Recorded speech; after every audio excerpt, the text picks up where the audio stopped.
déjà partagé mon écran.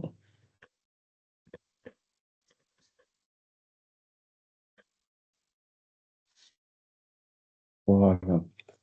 Ben, on va élever nos pensées vers Dieu notre Père, créateur de toutes choses, et vers tous ces bons esprits qu'il nous envoie en permanence pour nous assister, pour nous aider, un guide spirituel pour chacun de nous, pour nous aider à trouver le chemin de l'harmonie avec ces lois naturelles qui sont infiniment bonnes, infiniment justes, pour nous aider à faire ce travail de réforme morale pour devenir chaque jour un peu meilleur que la veille et permettre à notre âme de s'élever vers lui.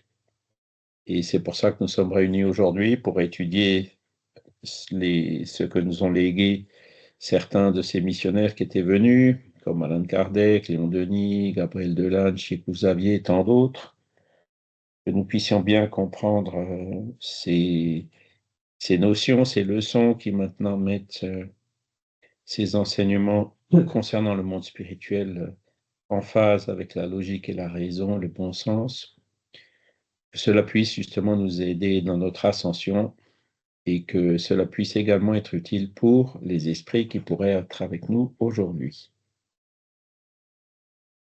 Voilà, merci. Donc, vous avez à l'écran, pas tout à fait, voilà maintenant. Donc, on est le 21 de septembre. Ouais. Donc, après avoir vu les lois divines ou naturelles d'adoration, de liberté, de progrès, de société, on va voir la loi du travail. Alors, aujourd'hui, on va travailler un peu.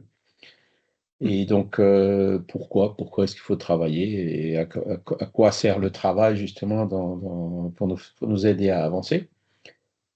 Et donc, la semaine prochaine et les suivantes, on verra donc la loi de destruction qui est un peu paradoxale, mais que le spiritisme permet de bien comprendre, la loi de conservation, la loi d'égalité, la loi de reproduction, et la dernière qui sera la loi de justice, d'amour et de charité. Bon, donc ça nous amènera jusqu'au 26 octobre. Alors, on a dit la loi du travail numéro 12. Je sais pas, les 8, 12. Voilà, loi du travail. Vous voyez toujours mon écran. Ouais. On va essayer de comprendre cette loi du travail, hein, pourquoi il faut travailler. Hein, ce serait bien quand même bon, moi, c'est vrai que je suis un peu privilégié.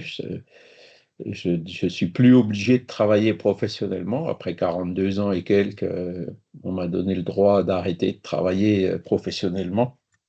Mais bon, c'est pas pour autant que j'ai complètement arrêté de travailler. Hein. Je continue quand même un peu à travailler, notamment pour l'idéal, pour tondre la pelouse, arranger le jardin, aider les voisins, etc.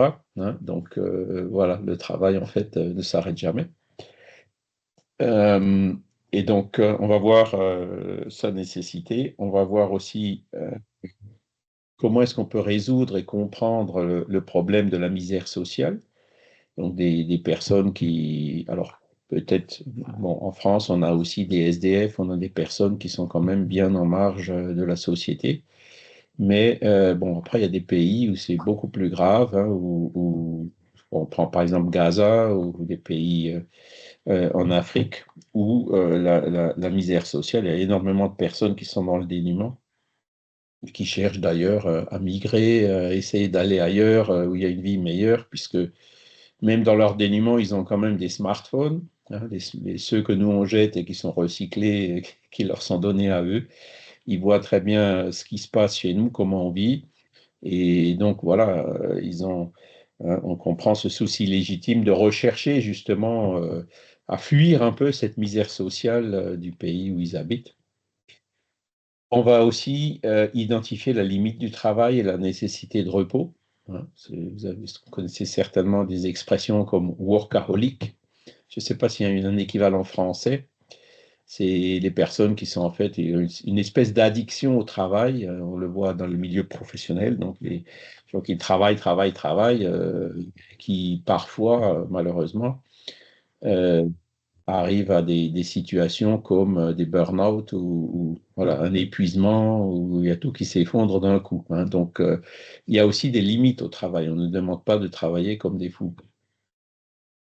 D'accord? Donc, voilà. Alors, la nécessité du travail était une loi de nature, question 674, hein. Réponse, le travail est une loi de nature par cela même qu'il est une nécessité et la civilisation oblige l'homme à plus de travail parce qu'elle augmente ses besoins et ses jouissances. Donc, il y a beaucoup de choses dans cette réponse, hein. Le travail est une nécessité. Pourquoi le travail est une nécessité? Bon, ben, c'est parce que si on ne travaille pas,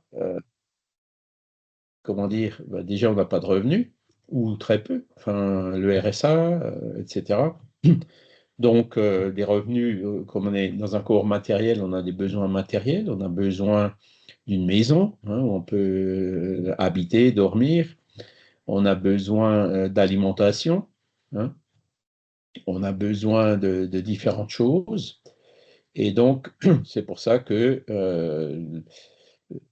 on travaille, hein, pour pouvoir subvenir à ces besoins. On arrive par notre travail à assurer une partie de nos besoins, mais pas tout. On sera toujours, comme on l'a vu dans la loi de société la semaine dernière, me semble-t-il, oui, on est toujours dépendants les uns des autres, hein. On ne peut pas être complètement indépendant. On aura toujours besoin de quelqu'un ou de quelque chose pour assurer tous nos besoins qui sont liés au fait qu'on a un corps matériel.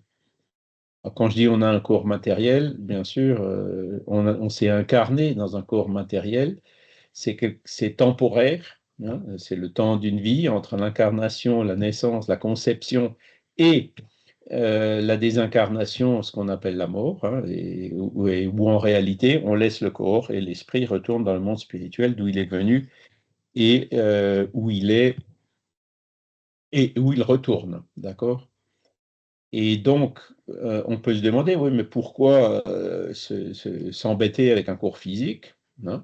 Pourquoi est-ce que l'esprit se réincarne? Eh ben, c'est justement pour être dans des conditions où on nous demande de travailler, on est obligé de faire des efforts. Nos esprits, avec notre niveau d'évolution actuel, on a encore besoin de se réincarner pour évoluer. D'accord?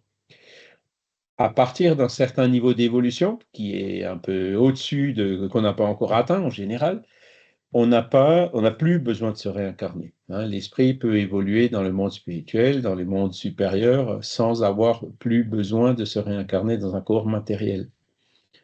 Le corps matériel, donc, nous donne ses besoins matériels et quelque part nous oblige, nous force à travailler, hein. Donc le travail, on voit que c'est une nécessité du fait d'avoir un corps matériel, mais c'est aussi un outil parce que le travail, ça nous fait réfléchir, on apprend un métier, on développe ce métier, etc.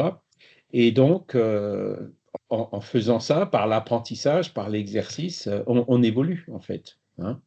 Et donc, c'est le travail, ici incarné dans un corps matériel, qui en fait aide notre esprit à évoluer. Donc, c'est le lien entre la loi du travail et la loi du progrès. D'accord? Voilà. Donc, c'est une nécessité. Et ensuite, la civilisation oblige l'homme à plus de travail parce qu'elle augmente ses besoins et ses jouissances. Bon, si on était ermite dans le désert ou dans une grotte en montagne quelque part, on n'aurait pas besoin de voiture, on n'aurait pas besoin d'abonnement électrique, on n'aurait peut-être même pas besoin d'Internet, on n'aurait pas besoin de grand-chose, hein, puisque en se mettant en marge de la société, c'est vrai que on pourrait simplifier pas mal les choses. Mais d'un autre côté, hein, c'est toujours le même raisonnement que je viens de faire à l'instant, le fait de s'isoler, comme on l'a vu dans la loi de société, n'est pas très favorable justement à notre évolution, à l'évolution de notre esprit. Hein, parce qu'il faut toujours se dire, il y a des gens qui vont un peu loin, ils disent, on est obligé de souffrir, on est obligé d'avoir des problèmes et des difficultés pour évoluer. Je ne vais pas jusque-là. Mais ce qui est sûr, c'est que quand on a des difficultés ou quand on souffre, c'est là où on évolue le plus, en fait, hein, parce qu'on est obligé de chercher des des solutions pour résoudre les difficultés, résoudre les problèmes, pour prévenir ou guérir les souffrances, hein. Et donc, c'est dans ces moments plus difficiles qu'on est obligé d'aller plus loin, hein. Hier, j'ai donné une conférence au groupe Fraternité de Montréal, hein, bien sûr. J'y suis allé par Zoom, évidemment, hein, pas par avion. Et donc, sur Camille Flammarion. Je pense que vous le connaissez, hein, le célèbre astronome qui a connu Kardec en 1861, 15 novembre en 1861 pour être précis. Et donc, il raconte sa jeunesse, hein. Et dans sa jeunesse, bon, ses parents étaient pauvres, en plus ils ont été ruinés, ils ont été obligés de refaire leur vie à Paris. Il a étudié à l'école primaire de son village. Après le secondaire, ils l'ont mis dans l'école religieuse à Langres, hein, dans la Haute-Marne. Et donc, c'est le sixième, cinquième, hein, quand il a commencé à réfléchir, il s'est rendu compte que ses enseignements étaient très contradictoires, que ça ne collait pas avec la logique et le bon sens, hein. Il est ensuite allé à Paris pour rejoindre ses parents. Et à Paris, pareil, ils l'ont mis dans une école religieuse à Saint-Roch, hein, c'était la quatrième ou la troisième. Et là, ça allait pas du tout, quoi, parce que ça lui convenait plus. En plus, l'école, apparemment, elle n'était pas très sérieuse, il travaillait pas beaucoup. Et puis, comme lui, c'était quelqu'un qui voulait toujours apprendre, ça lui convenait pas. Résultat, bon, ben, et au bout de 15 jours, il a quitté l'école, mais ben, à l'époque, il faut travailler, quoi, faut faire quelque chose, hein. La vie était encore plus difficile qu'aujourd'hui, il n'y avait pas de RSA, il n'y avait rien comme ça. Et donc, il a été pris comme apprenti chez un graveur ciseleur. Et c'était vraiment un travail très dur, long dans la journée. Il était logé dans une petite mansarde, nourri au lance-pierre, avec des portions de spartiates et des choses comme ça, d'après ce que lui-même il dit. Et en fait, malgré ça, hein, il a réussi à trouver la force de faire des cours du soir, par la philanthropie à l'époque, où il y avait là, par contre, des professeurs qui tenaient la route, ils pouvaient choisir les matières qui l'intéressaient le plus, etc. Et en fait, Flammarion, c'était un autodidacte, hein. Et à un moment donné, donc les longues journées, tout ça, ben, crise de croissance et tout, ben, il s'est écroulé, il est tombé malade, quoi. Et c'est là où il y a un médecin qui est venu, et le médecin, il a vu les livres qu'il avait, et puis surtout un manuscrit de 500 pages avec 150 dessins, qui raconte l'histoire de l'humanité, l'histoire de la Terre, l'apparition de l'humanité, etc. Donc, pour un gamin de 16 ans, c'était assez. Le médecin était surpris. Et c'est grâce à ça, en fait, qu'ils lui ont trouvé une situation d'apprenti élève astronome à l'Observatoire de Paris. Donc, voilà, c'est là où on voit comment. Et donc, Flammarion, il dit la misère n'empêche pas d'être heureux, hein. C'est quand il y a un but, un idéal dans la vie, hein, le fait de travailler, d'apprendre, qui nous motive. Il dit, on n'a même pas le temps d'y penser à la misère, parce que le soir, on est tellement fatigué que dès qu'on se couche, on s'endort immédiatement, parce qu'il faut se lever tôt le matin pour retourner dans l'atelier, etc. Et c'est un témoignage qui est très très beau que vous pouvez trouver dans sa biographie qu'il a écrit lui-même, qui s'appelle Mémoire d'un astronome, hein, que vous pouvez trouver en téléchargement gratuit sur la Bibliothèque nationale de France. Donc ça illustre que, voilà, malgré toutes les difficultés qu'on peut avoir, hein, ben, il y a toujours moyen de s'en sortir, d'avancer, de travailler. Et puis, tous ces grands esprits comme Flammarion, comme Léon Denis aussi, à 15-16 ans, il travaillait avec la marguerite pour assouplir les peaux de cuir et il travaillait aussi à porter la haute dans une fonderie, enfin plein de poussière et tout. Tous ces esprits-là, en fait, à Kardec, bon, il a perdu son père quand il était tout jeune, il était seul avec sa mère et sa grand-mère et son oncle. Ils ont tous eu justement une enfance difficile qui les a obligés à travailler depuis jeunes, quoi. Chico Xavier aussi, c'est un autre exemple, hein. Et donc, c'est là où on voit que ceux qui sont vraiment habitués enfin, ces grands missionnaires, en fait, ont choisi une vie qui n'est pas une vie de facilité, qui est une vie où ils ont été obligés de travailler depuis jeunes, hein. Et c'est ça qui les a rendus forts, c'est ça qui les a aidés à devenir en fait ce qu'ils sont devenus et avoir la force pour accomplir cette mission. Voilà.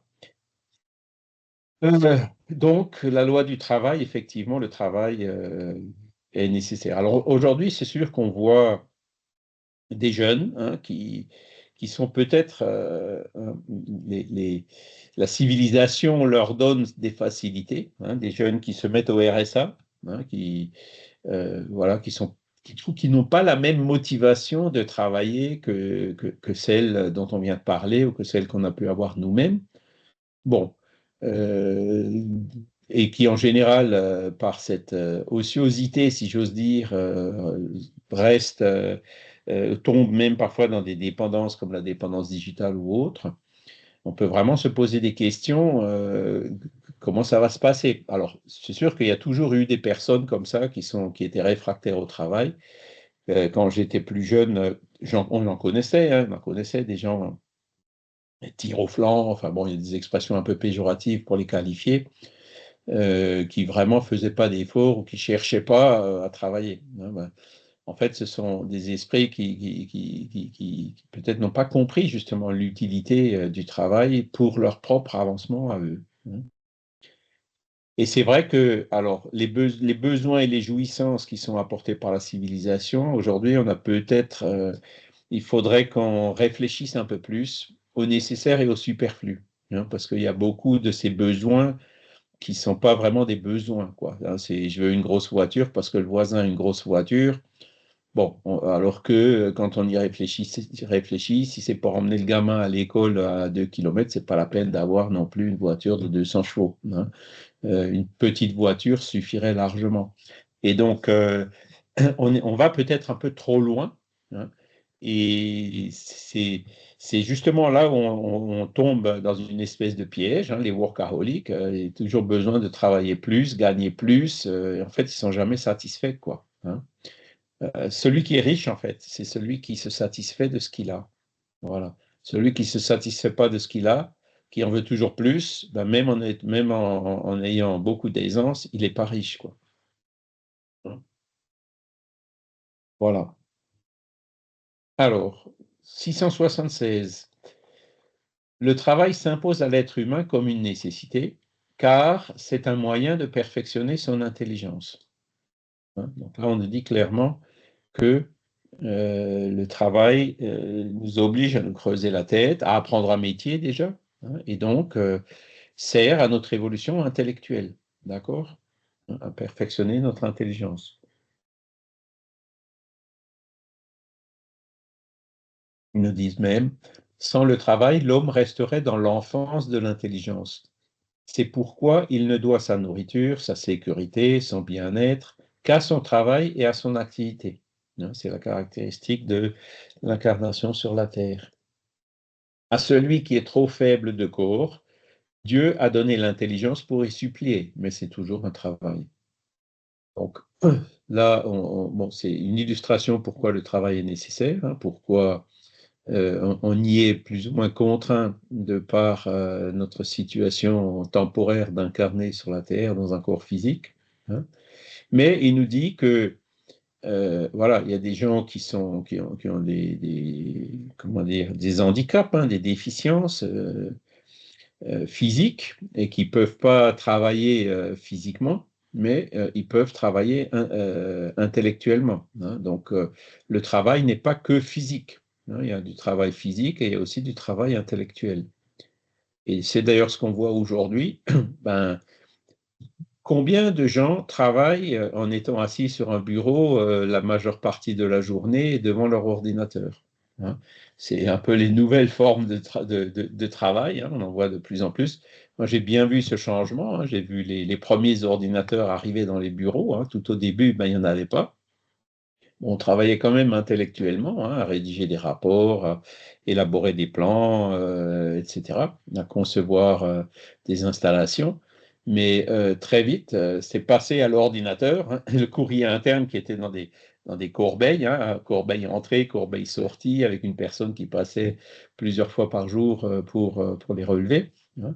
Ben, ça a été complètement supplanté par les emails, par la communication, par les Zooms, hein, ou les Teams, comme on utilise là, qui nous permettent de travailler de façon différente, peut-être même de façon plus intense, hein, parce que je suis sûr que beaucoup d'entre vous ne pourraient pas suivre ce cours sans Zoom, on est bien d'accord, hein.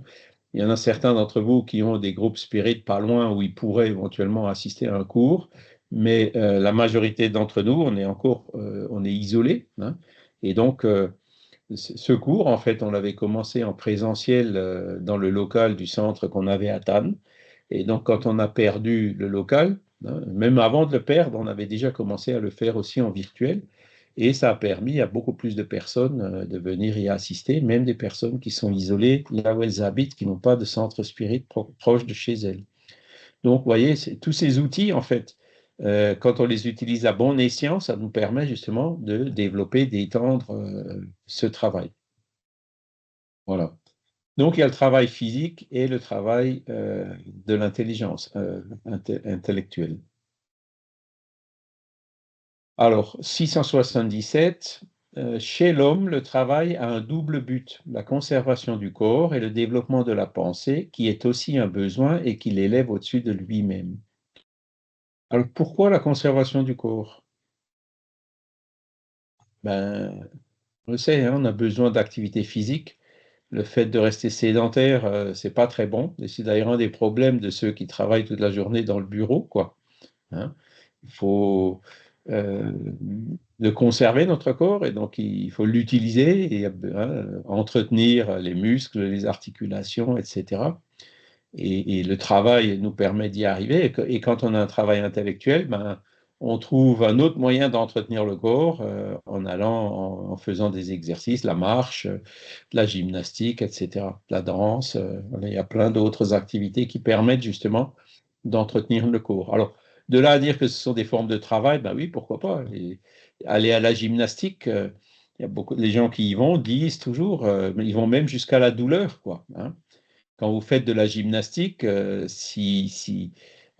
comment ils disent ça? C'est en anglais, je crois. No pain, no result, hein. Ça veut dire que tant qu'il n'y a pas de douleur, il n'y a pas de résultat. Si on veut vraiment avoir des résultats, il faut aller un peu plus loin, quoi. Il ne faut pas marcher un petit peu. Il faut marcher jusqu'à ce que, enfin, la douleur ou la fatigue, hein, pour mieux dire, arrive. Et c'est là où, justement, ben, on a fait le nécessaire pour que ça devienne efficace.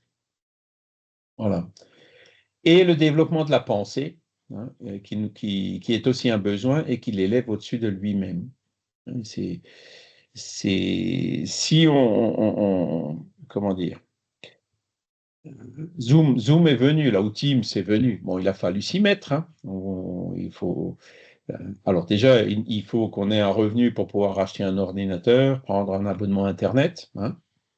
Et ensuite, bon, ben, il faut apprendre à utiliser les outils. Alors c'est relativement simple, heureusement. Mais tout ça, il faut marcher avec le progrès, quoi, hein. Le travail engendre aussi du progrès, et puis le spiritisme n'est pas du tout contre le progrès, au contraire, hein, il l'encourage, mais il l'encourage parce que ces outils comme Teams ou autres, on peut les utiliser à bon escient, par exemple pour faire des cours, des choses comme ça, donner des conférences comme hier soir, ou on peut l'utiliser pour des choses futiles et inutiles, hein. Et donc, là encore, c'est notre libre arbitre qui est là qui nous guidera à faire plutôt l'un que l'autre, quoi, hein. Voilà. Et donc, vous allez dire, je suis vieux jeu, quoi, hein, mais quand les premiers ordinateurs sont arrivés, bon, alors moi ça va, j'étais encore relativement jeune, hein, j'avais quoi, dans les années 80, une vingtaine d'années. Donc c'était en plein à chercher, quoi, hein. Je me souviens encore du Sinclair, un tout petit truc qu'il fallait brancher sur une télé, hein. C'était plutôt un clavier de téléphone qu'un vrai clavier. Il n'y avait pas d'écran, hein, il n'y avait pas de disque dur, il n'y avait pas de connexion, il n'y avait rien comme ça, quoi. C'était vraiment l'ABC. Et ensuite sont venus Les premiers PC de mémoire, c'était dans les années 80, 81. Alors, j'étais à l'école d'ingénieurs, ils en avaient deux ou trois. Mais le problème, c'est que comme il y a toujours des gens qui sont passionnés, on y avait difficilement accès, quoi, hein. Et c'est que un peu plus tard, au boulot, que j'ai pu m'y mettre et puis qu'on a vu quand même la praticité de la chose, hein. Ça permet quand même. J'avais fait à l'époque un programme pour simuler la production d'une centrale solaire en fonction d'un lieu géographique, on la mettait sur la Terre. Enfin voilà, des choses qui avant demandaient des heures et des heures de calcul et que l'ordinateur arrivait à faire, à simuler tout seul, quoi. Et un peu plus tard, donc quand j'étais déjà revenu une dizaine d'années après, j'avais connu des ingénieurs qui étaient plus âgés que moi, hein, c'était déjà de retour en France, et il y en a un qui, à la cinquantaine, hein, alors qu'il n'avait jamais touché un ordinateur, il voulait s'y mettre.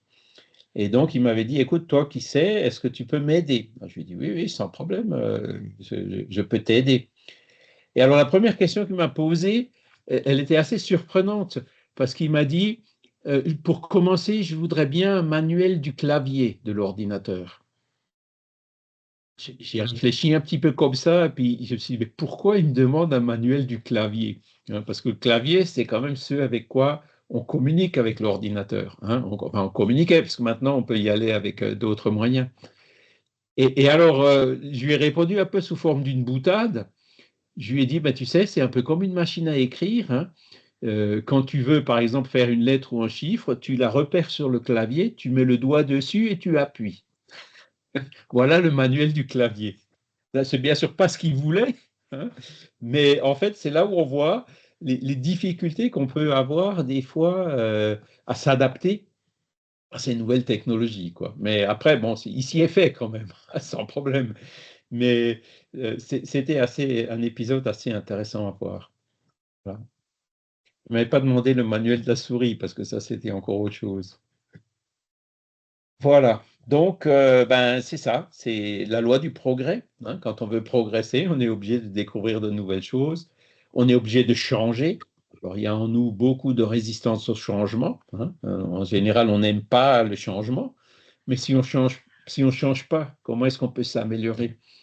Si on veut s'améliorer, on est bien obligé de changer, vous êtes bien d'accord, hein. Il faut changer en mieux, hein. Et pas, bon, aujourd'hui, c'est vrai qu'on est dans une situation sociale peut-être un peu perturbée dans notre pays. Il y a beaucoup de gens qui veulent changer pour changer. Bon, changer pour changer, c'est bien, mais autant, tant qu'à faire, autant essayer de changer en mieux et pas en pire, quoi, hein. Donc là aussi, c'est un juste milieu qu'il faut trouver.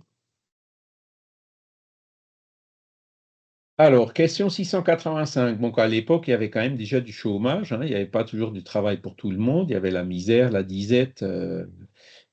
Ça arrivait assez fréquemment. Et Kardec était assez, enfin Rivail, et donc après Kardec, était assez sensible à ce genre de situation. Et ce n'est pas tout de dire à l'homme qu'il doit travailler. Il faut encore que celui qui attend son existence de son labeur, trouve à s'occuper. Et c'est ce qui n'a pas toujours lieu. Quand la suspension de travail se généralise, elle prend les proportions d'un fléau comme la disette, hein. Ça, c'est un commentaire qu'a fait Alan Kardec à la question 685 du livre des esprits. Bon, ben, c'est ce qu'on voit des fois. Ben, il y a des crises, il y a du chômage, il y a des périodes comme aujourd'hui où c'est relativement facile de trouver du travail, pas toujours ce qu'on veut, mais on trouvera toujours du travail. Et à l'époque, il y avait des crises, hein, notamment en 1848, hein, quand il y avait je réfléchis, la Deuxième République, ouais, c'est ça. Aujourd'hui, on en est à la cinquième. À l'époque, c'était la deuxième. Ben, il y a eu une crise et c'est là où il y a, on a trouvé un manuscrit d'Alan Kardec, enfin d'Hippolyte Rivail, qui était assez intéressant. Parce qu'à l'époque, Rivail et Amélie, ils avaient un pensionnat pour jeunes filles. D'accord? Avec un internat, etc., hein, où ils apprenaient aux jeunes filles ben, à tenir un magasin, tenir un stock, faire des comptes, voilà les choses élémentaires que les jeunes filles qui proposait aux jeunes filles à l'époque, hein, parce qu'à l'époque, il n'y avait que les garçons qui allaient à l'école, les filles n'y allaient pas, hein. Donc, ils avaient quand même pris cette initiative. Ce n'étaient pas les seuls, hein, il y avait plusieurs pensionnats de jeunes filles à Paris pour aider aussi les jeunes filles à apprendre et donc à travailler, à évoluer. On est bien d'accord, hein. Et dans un de ces, on a retrouvé des discours qu'il faisait à la remise des prix. Donc, il y avait une année scolaire, hein, qui allait jusqu'en juillet. Et ensuite, à la rentrée, c'était en septembre, parfois même début octobre, où il y avait ce discours de remise des prix. Donc, les élèves qui avaient de bons résultats l'année d'avant recevaient des prix. Et ces prix, c'était en général des livres avec une couverture en cuir, avec des lettres dorées, Institut Rivail ou pensionnat, ou etc. On en a d'ailleurs trouvé une photo, hein, de l'Institut Rivail, qui traîne quelque part dans les archives du Gard, hein. Là aussi, c'est toute une histoire. Et dans ce discours, Rivail dit il y a plusieurs chefs d'institutions qui se sont réunis en disant, à cause de la crise, cette année, on ne va pas faire de remise de prix. Et c'était une décision qu'ils avaient prise. Et Rivail, il était contre ça. Et il explique très bien dans son discours pourquoi. Il a dit, nous, on l'a fait quand même. Alors, c'est sûr, ça nous a demandé un sacrifice. Mais en même temps, ça a permis à l'imprimeur, à celui qui fait les reliures en cuir, à celui qui fait les dorures sur les écritures, de travailler. Ça a permis à l'argent de circuler justement pour permettre à chacun de vivre. Et donc, il avait bien vu qu'en pleine crise, c'était important justement de ne pas s'arrêter, mais de continuer, hein, éventuellement de rogner un petit peu sur l'épargne pour remettre la machine en route et puis permettre justement aux gens de travailler. Donc, il avait déjà cette vision bien avant qu'il s'intéresse au spiritisme. Et donc, c'est pour ça que dans ce commentaire, il était revenu là, hein. Donc, aujourd'hui, même c'est d'ailleurs quelque chose qui est venu pas avec la Deuxième République, mais avec la Troisième, hein, qui est arrivée après la guerre de 1870. C'est là où on a commencé à avoir un peu de sécurité au niveau social, notamment avec le chômage, hein, des indemnisations qui étaient prévues dans le cas où les personnes ne trouvaient pas du travail. D'accord? Alors aujourd'hui, bon, ça s'est développé, même si c'est encore loin d'être parfait, euh, surtout dans tous les pays. Voilà, il y a quand même des choses qui sont prises en compte pour euh, pour pas en arriver à la disette, quoi, pour que les personnes puissent quand même bénéficier toujours du minimum nécessaire. D'accord? Mais c'est sûr qu'il y a des périodes comme ça où il y a plus ou moins de travail, il y a des périodes de crise, et on risque, vu les tournures que prennent les choses, de revenir. Enfin, il y a eu une crise comme ça. La dernière, c'était en 2008-2009, si je me rappelle bien, hein. Bon, pour l'instant, jusqu'à aujourd'hui, on a été relativement tranquille, mais ça nous pend au nez, ça risque de revenir d'un moment à l'autre, hein. Surtout avec le monde conturbé dans lequel on vit en ce moment. Et donc, c'est là où voilà, il faut qu'il y ait des mécanismes qui permettent justement aux personnes, soit d'avoir quand même une activité, mais au moins d'avoir le minimum pour vivre. Voilà. Et on peut faire le parallèle avec une parabole de Jésus qu'on trouve dans l'Évangile, hein. C'est les ouvriers de la dernière heure. Ça vous dit quelque chose, hein? C'est là où il y a les travailleurs, en fait, à l'époque, ils se mettaient quelque part où ils attendaient qu'il y avait quelqu'un qui leur vienne leur donner du travail. D'accord? Et donc, s'il y en a un qui était propriétaire d'une vigne, il est venu, il a donné du travail à un certain nombre d'entre eux, hein, qui ont commencé à travailler à la première heure. Ensuite, bon, il est revenu, il y en avait encore, il a dit, écoutez, venez, vous pouvez aussi venir travailler chez moi. Et puis, encore plus tard, il est revenu, il y en avait toujours qui étaient là, qui attendaient du travail, qui n'en avaient pas trouvé encore, en disant, non, vous pouvez aussi venir et travailler. Et à la fin de la journée, en fait, il a donné le même salaire à tout le monde, même à ceux de la première heure qu'à ceux de la dernière heure, hein. Donc, ceux de la première heure avaient râlé en disant, c'est pas juste, nous on a travaillé toute la journée, eux non. Et donc, c'est là où il y a la parabole de Jésus qui dit, oui, mais lui, il était là aussi toute la journée, chercher à attendre du travail. Il n'est pas resté en allant se reposer, les doigts de pied en éventail. Et donc, c'est pour ça que je l'ai pris et puis je lui ai donné le même salaire qu'à vous, hein. Donc, c'est un petit peu une illustration donc, de cette remarque de Kardec. Donc, vous voyez, ça date pas d'hier, hein, ça date depuis toujours. Quelle heure il est? 37. Vous avez des questions, des commentaires à ce stade?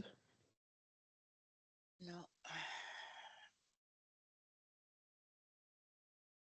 La seule question, oh pardon, la seule Oui, question que Françoise? j'avais, oui, la seule question, je ne peux plus parler, je suis enrhumée. La seule question que j'avais, c'était justement au sujet des ouvriers à la dernière heure parce qu'elle n'était pas interprétée de la même façon. Je sais que dans un cours, il y a quelqu'un qui a dit, bah, c'est nous les ouvriers de la dernière heure. Donc, Oui. alors voilà, je voudrais savoir pourquoi cette différence de compréhension. Alors, ça, effectivement, faut le lire un peu plus loin dans le texte, hein. Kardec traite du sujet dans l'Évangile selon le spiritisme. Ben, en fait, les premiers appelés, ben, c'était les Hébreux, d'accord? Hein, ils ont été appelés par Moïse, hein, pour comprendre les lois de la nature, la divinité, etc., hein. Mais bon, ils se sont transformés en pharisiens, etc. Et donc, il y en a d'autres qui ont été appelés, c'était les chrétiens, d'accord, il y a 2000 ans, qui eux aussi ont fait des églises dogmatiques pour dominer le peuple, l'Inquisition, etc. Et là, maintenant, ben, il y a un troisième appel, c'est ben, la codification spirit. C'est comme ça que Kardec l'interprète en disant que voilà, les spirites, ce sont les appelés de la dernière heure.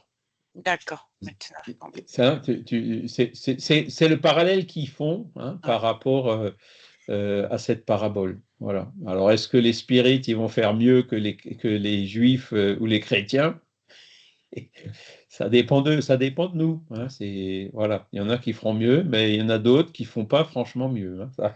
Je veux dénigrer personne, mais bon, c'est vrai que, enfin, bon, voilà, le bon spirit se reconnaît aux efforts qu'il fait pour dominer ses mauvaises inclinaisons, hein.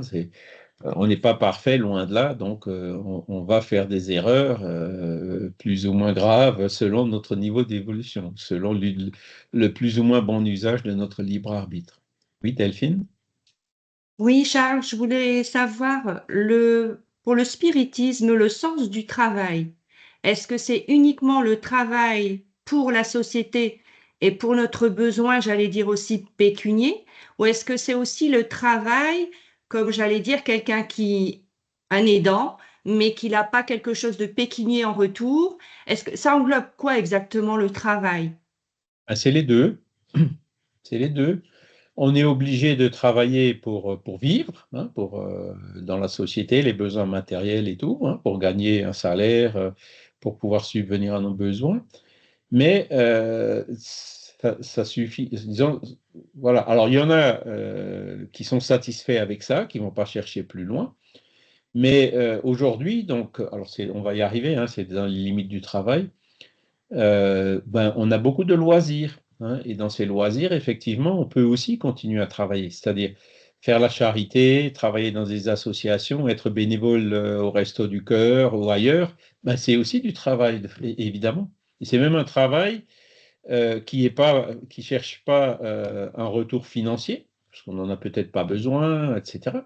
Mais c'est quand même un travail. Pourquoi? Parce que c'est quelque chose qui va aider donc notre société. C'est un travail qui est utile dans notre société. Justement, on parlait de la disette, hein, ben voilà. Le fait de travailler pour pouvoir aider les personnes en difficulté, c'est aussi une forme de travail, même si on ne cherche pas euh, une compensation salariale à la place. Et le spiritisme, c'est tout à fait ça, hein. Le spiritisme, ce que je suis en train de faire ici, c'est aussi une forme de travail. Ce que vous faites, le fait d'apprendre, c'est aussi une forme de travail. Et on ne le fait pas pour l'argent, hein. Le spiritisme, il est désintéressé, hein. Il cherche pas, c'est tout à but non lucratif, quoi. On, et donc la vraie charité, qui est aussi une forme de travail, elle est, elle, purement désintéressée, aussi bien financièrement que personnellement. D'accord? Et c'est tout ça, ce sont des formes de travail. D'accord, merci. Donc, ça englobe l'ensemble. Et quelle est la limite du travail, demande Kardec. Les esprits répondent, 683, la limite des forces. Du reste, Dieu laisse l'homme libre. Donc, pousser quelqu'un à travailler au-delà de ses forces, hein, ça va être la question suivante. Que penser de ceux qui abusent de leur autorité pour imposer à leurs inférieurs un excès de travail? Réponse, c'est une des plus mauvaises actions. Tout homme qui a le pouvoir de commander est responsable de l'excès de travail qu'il impose à ses inférieurs, car il transgresse la loi de Dieu. D'accord?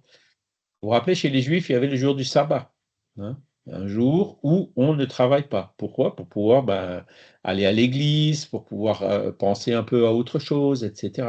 Hein. Les 40 heures par semaine, c'est aussi quelque chose qui vient de la Troisième République, hein, parce qu'avant, il n'y avait pas de limite. Hein. Ils pouvaient faire travailler les gens beaucoup plus longtemps. C'est d'ailleurs toujours le cas dans certains pays, hein, au point que les personnes s'épuisent et quand on prend les conditions de travail, par exemple dans les mines de charbon dans le Nord, où voilà, il y a plein de situations qui étaient abusives et qui heureusement aujourd'hui n'existent plus. On a des critères comme la pénibilité qui sont peut-être pas assez pris en compte, hein. Et dans ces excès de travail, il n'y a pas que la limite des forces. Il y a la limite des forces physiques, mais il y a aussi la limite des forces au niveau de l'intelligence, quoi. Hein. C'est-à-dire mettre trop de pression sur quelqu'un, même quand c'est un travail intellectuel qui pousse cette personne à arriver à un burn-out, ça fait partie de ce que l'esprit appelle ici des mauvaises actions, d'abuser du travail. Voilà. Il y a faut pas oublier que l'esclavage a été aboli il y a 200 ans à peu près, hein. Dans certains pays comme le Brésil, l'esclavage n'a été aboli qu'il y a 150 ans. Aux États-Unis, l'esclavage est encore autorisé. J'ai découvert ça l'autre jour. Hein, ça paraît surprenant que l'esclavage aux États-Unis. Eh bien, si. Donc, c'est enfin, une personne que je connaissais, hein, un de mes anciens chefs, enfin, N+2, qui a été emprisonné aux États-Unis. Et donc, dans les prisons aux États-Unis, il n'y a rien, quoi, hein. On reçoit à manger, etc. Mais si on veut un peu d'argent pour faire quelque chose, il faut travailler. Et donc, il travaillait et gagnait vraiment un salaire de misère qui était loin des salaires même d'un ouvrier tout simple, du SMIC ou je ne sais quoi. Et en sortant de prison, il s'est posé la question, comment ça se fait qu'ils aient pu me faire travailler comme ça? Aux États-Unis, l'esclavage est aboli partout, sauf dans les prisons. Ils ont encore le droit d'utiliser les prisonniers comme des esclaves. Bon, je ferme la parenthèse, mais heureusement que toutes ces choses-là ont été abolies, quoi, hein. Mais malheureusement, il y a encore des formes d'esclavage modernes aujourd'hui, hein, et notamment des pressions qui sont faites sur les personnes, hein, les chefs qui mettent la pression pour le rendement, pour ci, pour ça. Là aussi, hein, alors c'est peut-être pas la limite des forces physiques, mais c'est la limite des forces intellectuelles, hein. Force de mettre trop la pression comme ça, c'est une mauvaise action. Donc ça appelle à la responsabilité des supérieurs vis-à-vis de ceux qui ont des postes de cadre vis-à-vis de leurs collaborateurs. Vincent? Oui, quand on aborde ces sujets, ce qui est sous-jacent à tous ces sujets, c'est une forme d'organisation sociale. C'est-à-dire que au auparavant, on a discuté de la propriété privée. Qu'est-ce que la propriété privée? Qu'est-ce qui est commun et qui est mis en commun et qu'est-ce que la propriété privée? Et ces rapports de domination font qu'on est dans des rapports à l'heure actuelle de soumission, hein, d'une partie de la population au travail, et c'est pas forcément quelque chose de très positif.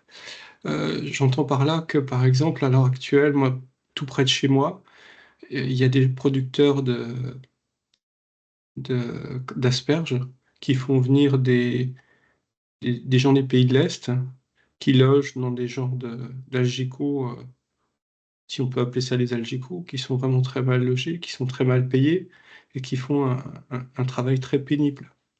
Et beaucoup beaucoup de notre richesse dépend de ce travail dissimulé. Et notre richesse, j'entends par là la possibilité qu'on a encore d'acheter des fruits et des légumes, par exemple, dans les supermarchés, c'est parce que les gens qui les récoltent et qui font en sorte que ce soit possible ne sont pas payés, ou très mal payés. Ils sont pratiquement des esclaves. Il faut jamais oublier que, sous-jacent à tout ce qu'on vient de dire, il y a toute une réflexion sur qu'est-ce que c'est que le commun, le bien commun, par exemple. Est-ce que l'eau est un bien commun? Est-ce qu'on devrait la faire payer? Comment? Pourquoi? Est-ce que l'électricité est un bien commun? Est-ce que voilà, c'est toute l'organisation sociale qui est questionnée, c'est toute la politique qui est questionnée. Et là, ce n'est pas du tout abordé. On évacue complètement tous les sujets qui sont en lien avec le travail, et je trouve ça un peu dommage. C'est vrai, c'est vrai. Et quand tu parlais de la propriété privée, ça m'a fait penser aussi à des épisodes que je connaissais, parce que j'aime bien, enfin, qui me sont arrivés récemment.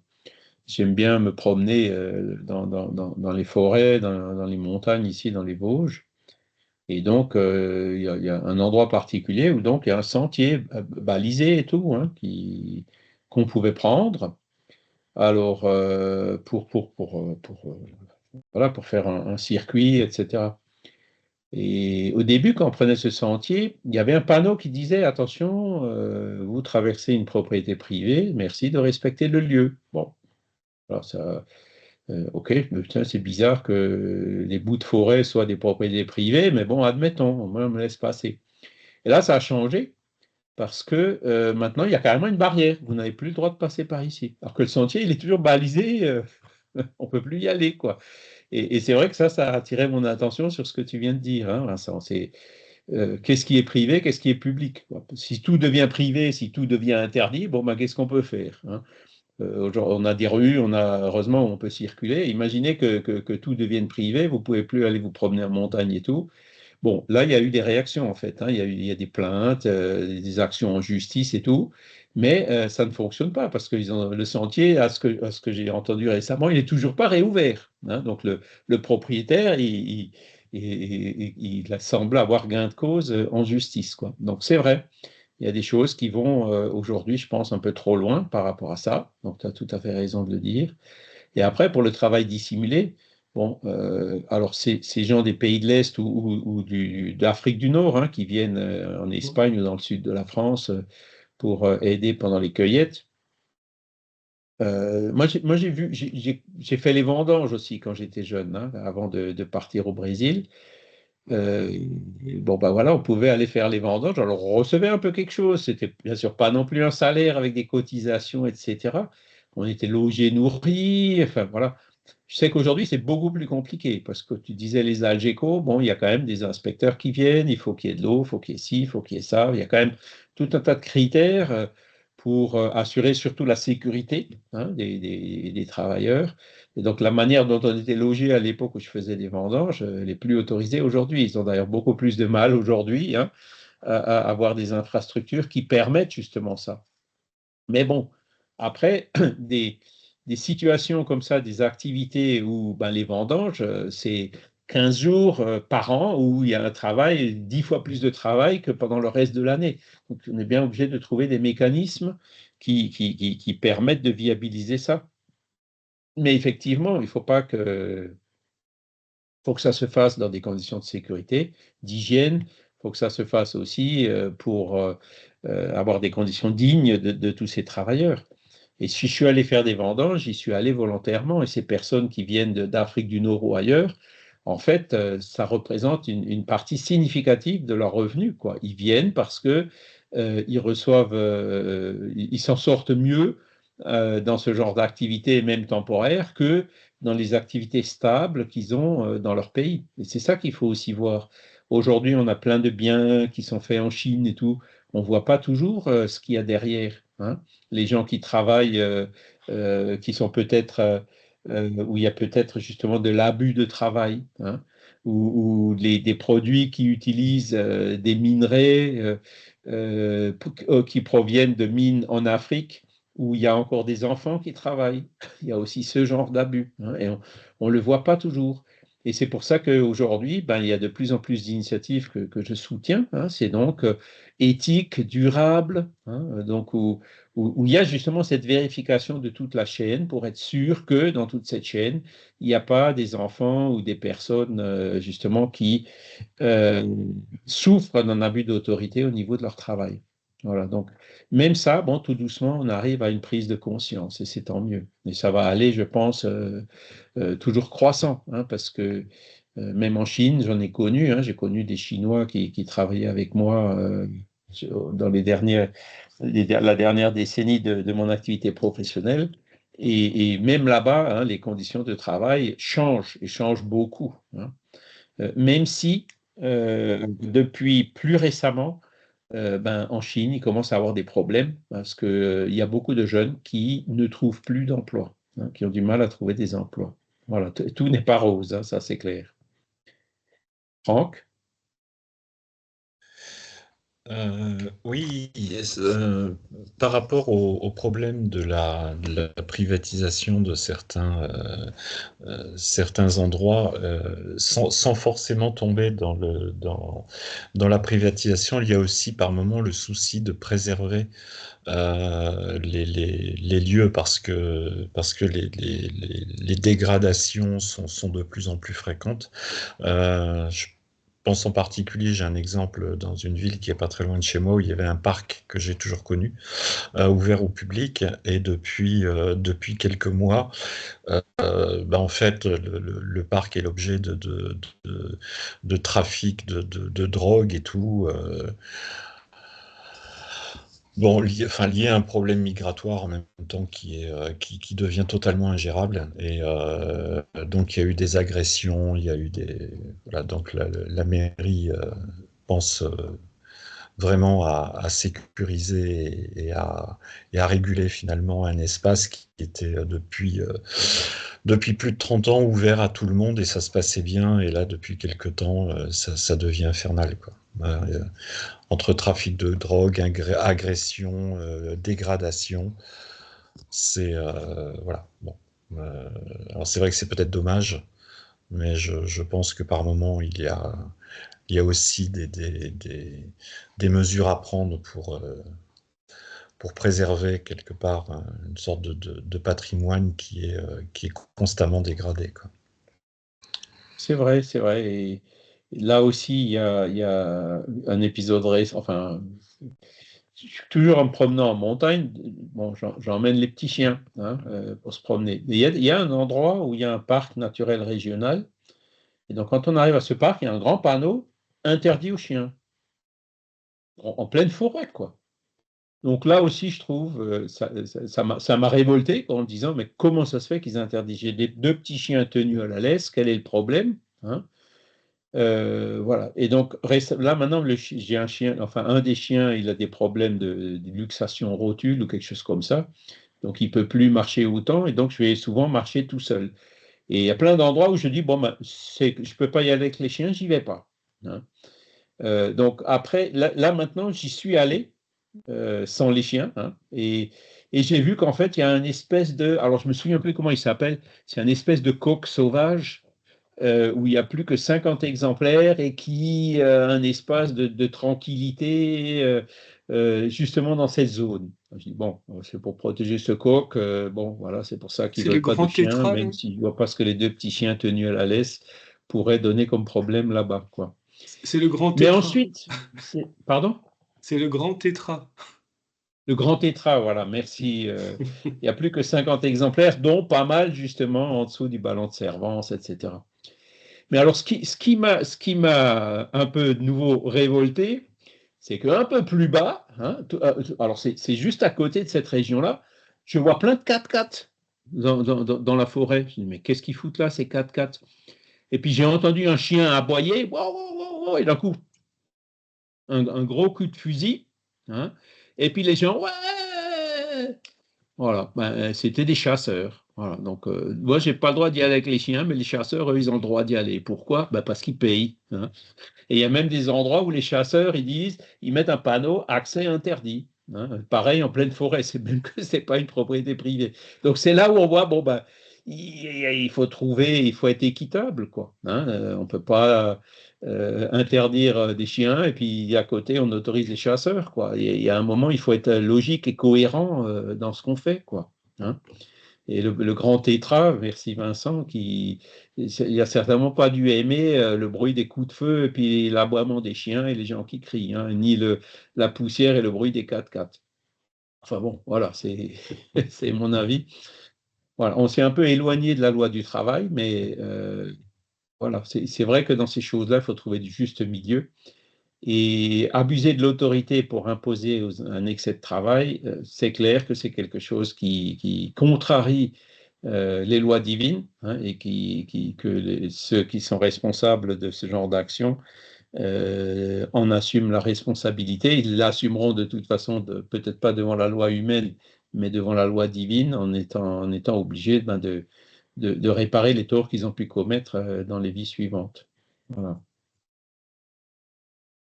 Après, le problème de l'immigration, j'en ai parlé un petit peu au début.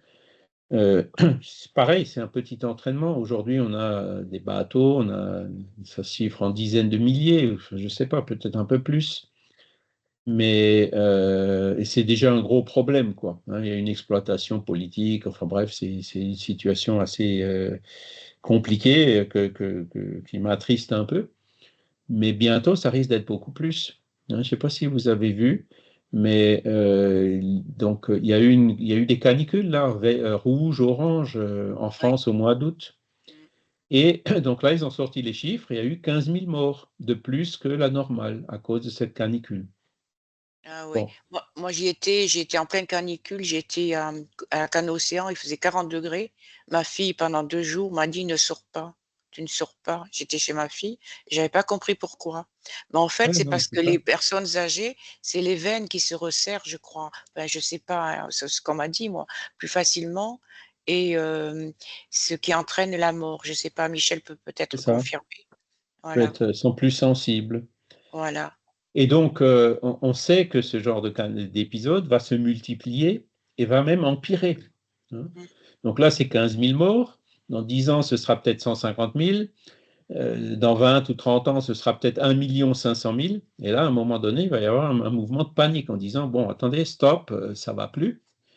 Et ça va être sensible dans tous les pays qui sont chauds au niveau équatorial, où la température va, la plupart, une bonne partie de l'année, dépasser ce que l'être humain sait supporter, hein. Au-delà de 28 ou 29 degrés de température de bulbe humide, hein, je dis bien, ce qui correspond à peu près à 40 degrés avec, je ne sais pas, 30 ou 40% d'humidité, ben, l'être humain ne survit plus. La température de notre corps augmente et même par la transpiration, on n'arrive pas à baisser la température du corps, hein.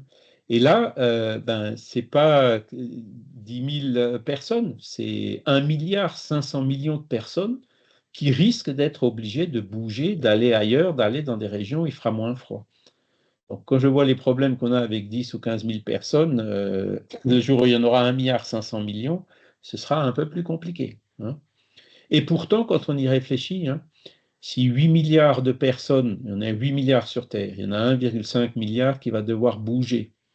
Donc, ça veut dire que 6,5 milliards devraient accueillir 1,5 milliard. Ça veut dire, si vous êtes 6 ou 7 personnes dans votre famille, vous allez on va vous demander d'en prendre un de plus. Est-ce que c'est vraiment un problème? Donc, quand il y en a pour 6, il y en a pour 7, quoi, hein. Donc, c'est là où on voit avec la solidarité, avec la fraternité, ce genre de problème, on pourra le résoudre sans grande difficulté, mais encore faut-il le vouloir, encore faut-il voilà, que ce ne soit pas exploité en manipulant les gens par la peur, la différence de l'autre, etc., ou l'égoïsme, stimulation d'égoïsme, parce qu'avec ça, on n'y arrivera pas, hein. Donc, voilà, tout ça, ça fait partie donc, de ces défis qui vont s'accroître et se multiplier dans un avenir relativement proche. Et même si moi, je le connaîtrai peut-être plus dans cette vie, mais voilà, dans l'autre vie, la prochaine, il va bien falloir revenir dans le monde et les dégâts qu'il aura subis à cause de nos activités d'aujourd'hui. C'est aussi clair que ça, on finira par récolter ce qu'on aura semé.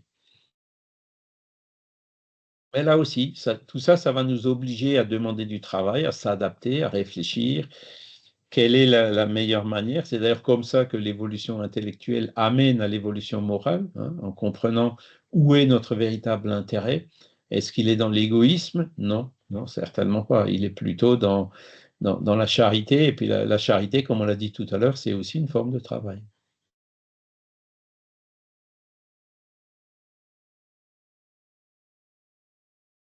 Est-ce que vous avez encore des questions par rapport à ce sujet? Alors, on se retrousse les manches, on y va, c'est ça? Non, Il n'y a mais plus qu'à. Hein? travailler, on oublie, mais quand on travaille, c'est pour participer au bien commun. Moi, je sais, quand je vais au travail, je vais participer à la société. Et c'est au sens plus large que de toucher un salaire. C'est vrai. Et ça, c'est l'idéal Et quand on peut y arriver. Hein, il faut le parce rappeler, il faut que le rappeler à tout le monde, parce que on oublie souvent que voilà, évidemment, on a besoin d'argent pour vivre, on est d'accord. Maintenant, il y a beaucoup de jeunes qui ne veulent plus qui ne veulent pas travailler, qui sortent complètement du lien social, même, qui ne sont plus dans des groupes, qui sont complètement repliés sur eux-mêmes, qui vont pas très bien psychologiquement d'ailleurs aussi, et qui se coupent complètement socialement. Et euh, même les jeunes qui sont au travail, je suis avec des jeunes qui sont au travail, ne comprennent pas toujours qu'ils sont là pour participer à quelque chose qui est plus large que le fait d'avoir un salaire, quoi. Le fait de participer à une société. C'est-à-dire, quand on donne aux autres, on peut recevoir. Si on donne rien, on recevra jamais rien. Et il n'y a pas que donner du matériel, c'est donner du temps, de l'attention, de la bienveillance aux gens qui nous entourent, au travail, pour pouvoir recevoir aussi de la bienveillance. Et voilà, ça va dans les deux sens. tu fais un excellent lien avec la loi de société qu'on a vue la semaine dernière. Hein. C'est vrai que quand on arrive justement à faire un travail, à se rendre compte à quel point ce travail est utile pour la société, je reprends l'exemple de la pandémie, hein, avec le personnel soignant qui allait à l'hôpital, qui soignait au risque de leur vie, et puis les personnes qui sortaient sur le balcon pour les applaudir. Là, ils ont vraiment senti à quoi ils servaient. Alors, c'est sûr que parfois, ça induit aussi une révolte en disant que par rapport au service qu'on rend à la société, on n'est pas assez payé, quoi. Bon, ça peut alimenter des revendications qui sont légitimes. Hein. C'est sûr que chacun doit recevoir un salaire digne et honnête et qui correspond à la difficulté, au risque, voire même à la pénibilité du travail qu'il réalise. Hein. Et ce n'est pas toujours le cas. Hein. Mais effectivement, quand on arrive à trouver un sens à notre travail, ben on travaille de façon, on a beaucoup plus de motivation pour ce travail. Hein. Donc, moi, je faisais des centrales électriques. Bon, pour faire des centrales électriques, bon, ben c'est pour produire de l'électricité, pour qu'on puisse avoir de l'électricité. Hein. Et ensuite, on faisait du développement pour que les centrales soient toujours plus efficaces, c'est-à-dire produisent plus d'électricité avec moins de combustible, moins de carbone, moins de pollution, parce que les centrales électriques, bon, surtout au charbon, hein, avaient quand même des émissions assez fortes. Ben, on trouvait des moyens pour enlever 98% des particules, soit 80% du soufre. On trouvait même des moyens d'enlever les oxydes d'azote, hein, de recycler les produits. Hein. Le soufre, on l'enlevait et puis on avait un produit qui permettait de faire du plâtre. Enfin, voilà. Donc, travailler pour que les gens puissent avoir de l'électricité et pour la préservation de la nature. Ben, c'est sûr que quand on a une motivation, qu'on sait pourquoi on travaille, hein, que ce n'est pas uniquement pour gagner de l'argent ou pour enrichir notre patron, mais qu'il y a aussi quelque chose d'autre en plus, c'est quelque chose qui nous aide énormément à trouver la motivation dans le travail. Franck ?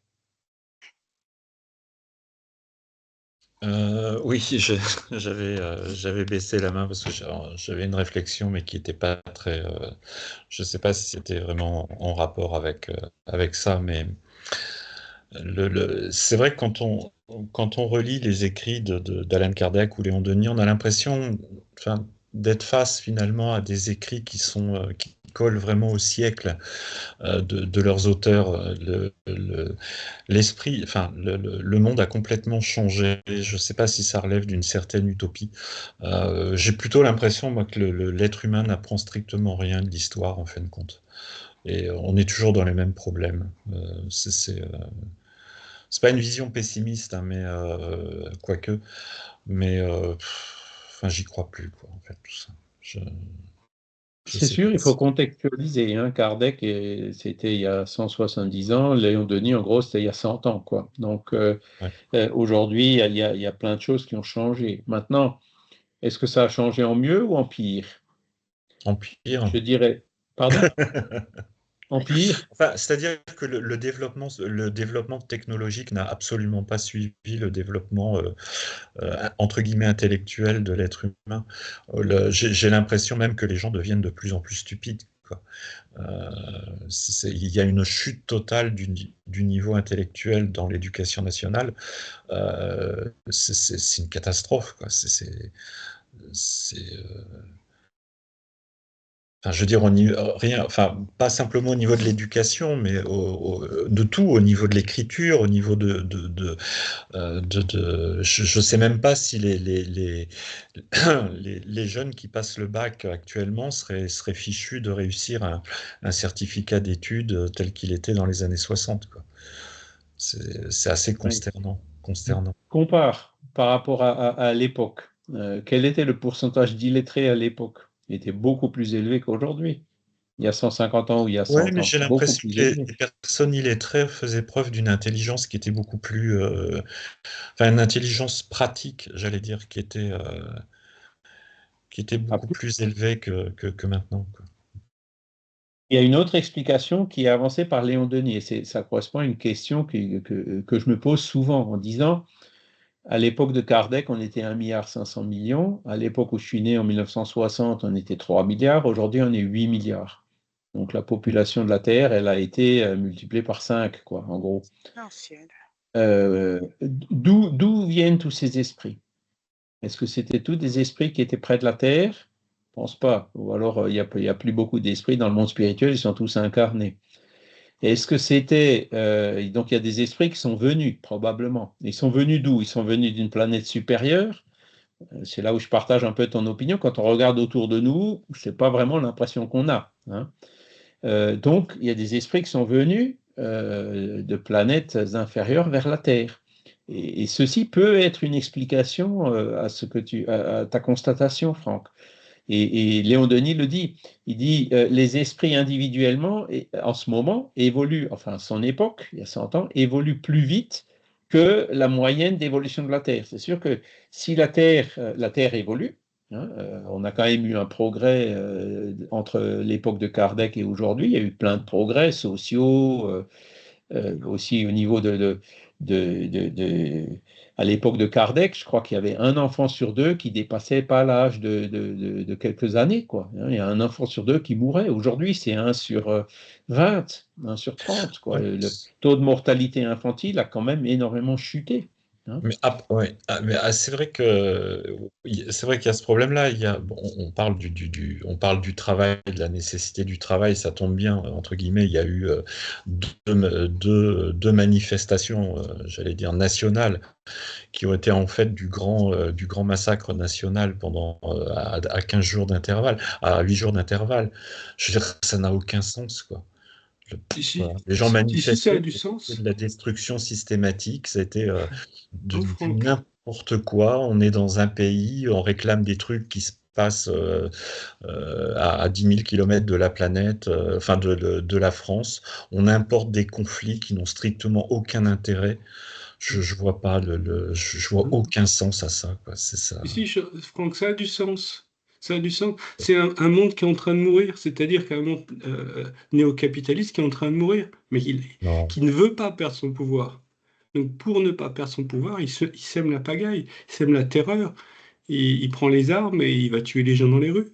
C'est ça le principe, parce qu'il est aux abois d'un système qui est en train de mourir. C'est sûr on est à la veille d'un grand changement, mais ce changement, c'est là où, en tant que spirit, on reste optimiste. Bon, ça va encore empirer un peu, hein, comme on dit, mais c'est clair que le changement, il ira vers le mieux. Et donc, ces crises sont là pour justement qu'il y ait une prise de conscience des personnes.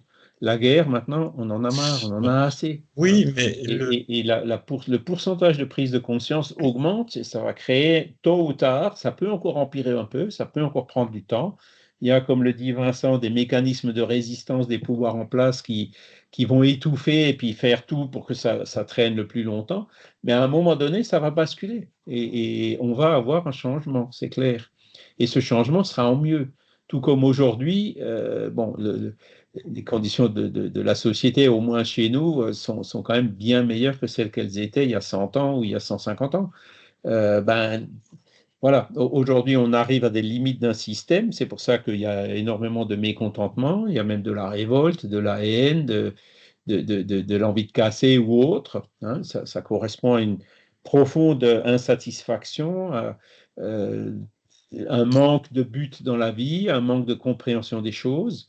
Mais voilà, tout ça, ce sont des, des événements, hein, des crises qui doivent nous amener à avoir quelque chose qui viendra après, qui sera meilleur.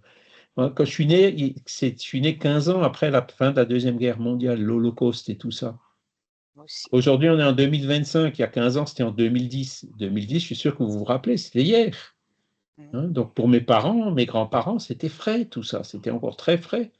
Hein, et j'ai bien vu, comment dire, les effets, et comment les gens étaient marqués, comment aussi il y avait des élans de solidarité qui étaient assez incroyables à l'époque et qu'on ne retrouve plus aujourd'hui, d'ailleurs. Hein, qui était la conséquence de ces horreurs, de ces guerres. Donc la prise de conscience, elle s'était faite à l'époque et elle se refera aujourd'hui et demain s'il y a des crises similaires. Mais c'est clair que ce genre de changement, à cause de la résistance des pouvoirs en place, ne se fera pas sans crise. Ça, c'est clair. En espérant qu'il n'y ait pas besoin de guerre, hein, parce que ça, c'est encore pire. On a eu besoin de la Révolution française pour se défaire des lois, et puis des rois, pardon, et puis des dictateurs religieux hein, qui sévissaient à l'époque. Bon, il faut espérer qu'on n'en arrive plus là, mais voilà, il y a certains pays où ils arriveront difficilement à s'en sortir sans qu'il y ait une révolution, sans qu'il y ait un peu de dégâts. Et ça fait partie de ces crises qui annoncent, qui permettent justement qui accélèrent cette prise de conscience et l'évolution, en disant, voilà, on est fatigué de ça, on n'en veut plus. Ils le disent bien dans le livre des esprits, hein, pourquoi la guerre, hein, on le verra dans la loi de destruction.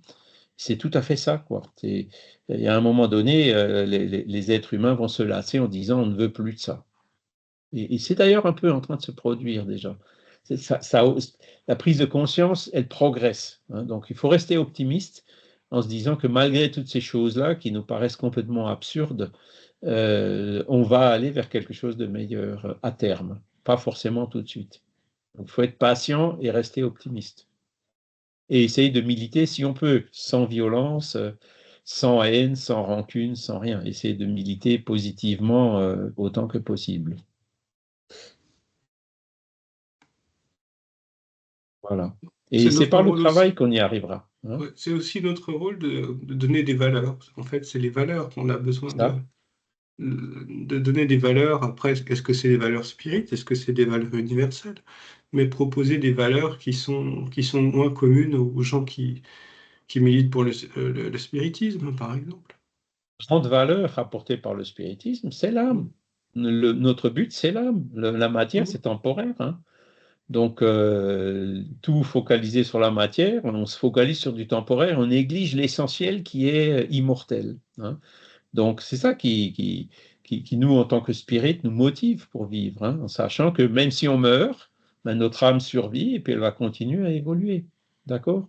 Hein, et je pense que le monde changera le jour où ce paradigme spiritualiste, en accord avec le bon sens et la raison, et plus imposé par des dogmes de façon hétéronome par les églises, comme c'était le cas depuis des millénaires, le jour où ce paradigme viendra vraiment sous forme de cette foi raisonnée, là, il y aura un changement.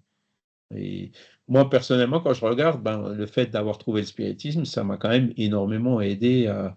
Je pense que je suis un peu meilleur que ce que j'étais avant que je connaisse le spiritisme. Il y a beaucoup de choses que je faisais à l'époque que je ne fais plus aujourd'hui. Il y a beaucoup de choses que je fais aujourd'hui que j'aurais jamais pensé faire à l'époque. Hein. Donc, c'est clair que ça a induit un changement.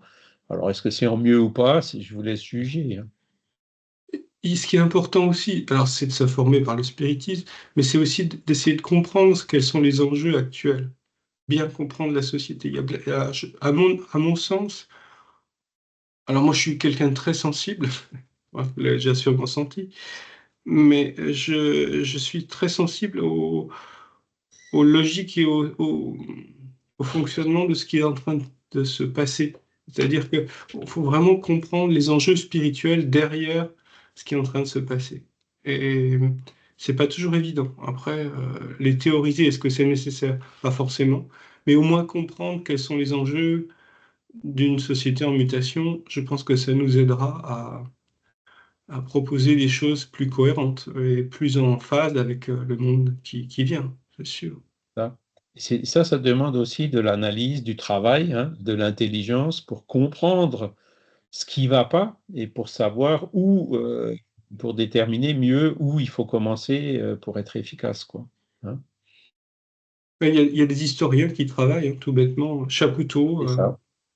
Chapoutot travaille sur l'histoire du nazisme et fait des liens entre ce qui est en train de se passer et, euh, et ce qui s'est passé auparavant. Et non seulement c'est cohérent, mais c'est vraiment opérant dans le monde qui vient. Et c'est vrai que les pouvoirs d'argent, voilà, on- mettre en place une dictature. On est en train de mettre en place une dictature en France.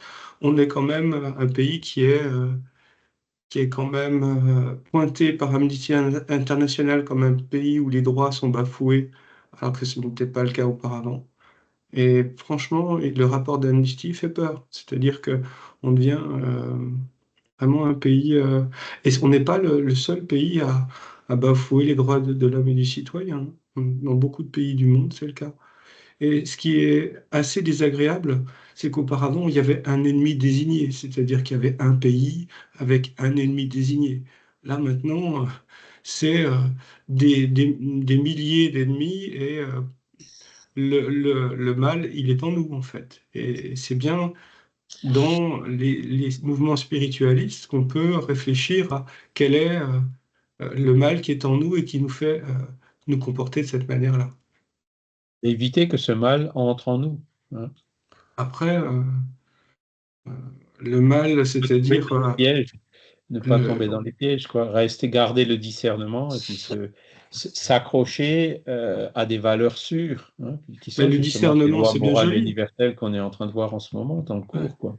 Mais il faut aussi s'informer par des gens qui ont travaillé, voilà, qui ont travaillé sur des sujets qui sont pas toujours très agréables, mais qui permettent de comprendre l'évolution d'un monde qui se tourne vers un totalitarisme, quoi, hein, sans utiliser des mots, euh, les mots en isme, allez, soyons.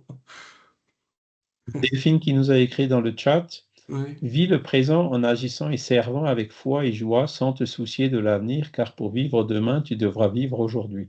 Mais oui, restons les yeux ouverts, hein, moi André j'aurais Louise. tendance à dire, restons les yeux ouverts. Alors, voilà, alors, c'est vrai que il y a deux choses qui nous retardent, c'est de rester accroché au passé, aux erreurs qu'on a pu commettre, des choses comme ça ne nous fera pas avancer. Et puis de toujours se projeter trop dans l'avenir en négligeant le présent, c'est pas bon non plus.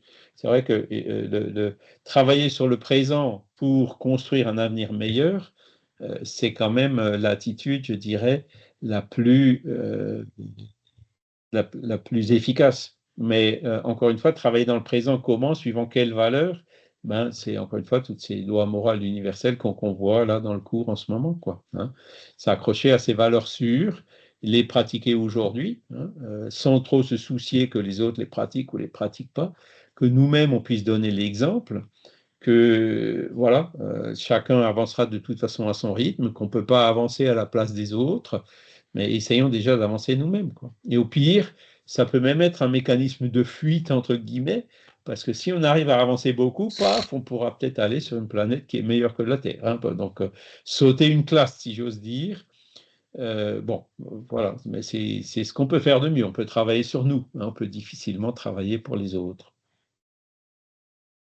Enfin, on ne peut pas travailler, on ne peut pas faire ce genre de travail de réforme morale, de devenir meilleur à la place d'un autre. Ça, c'est pas possible. C'est à chacun de le faire soi-même. Et c'est aussi une forme de travail. Hein. La réforme morale, ça demande un travail sur soi et qui là aussi est difficile, hein, avec les mécanismes de rejet, les mécanismes de la paille et de la poutre, hein, de projection. On voit chez les autres les défauts qu'on a en nous. On a encore eu un exemple récemment. Et voilà quoi. Hein.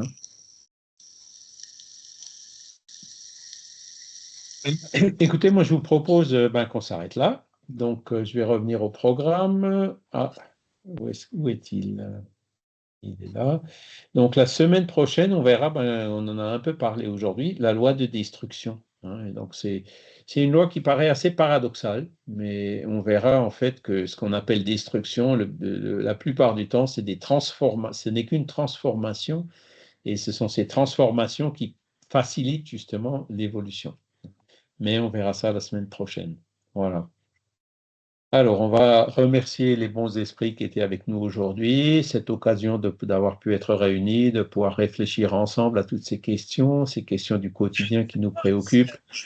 Continuer à garder quand même le courage, la motivation pour le travail, le sens dans la vie et garder aussi l'optimisme malgré toutes les difficultés qui se présentent, en espérant que cela puisse également être utile pour les esprits et pu être utile pour les esprits qui étaient avec nous aujourd'hui. Voilà.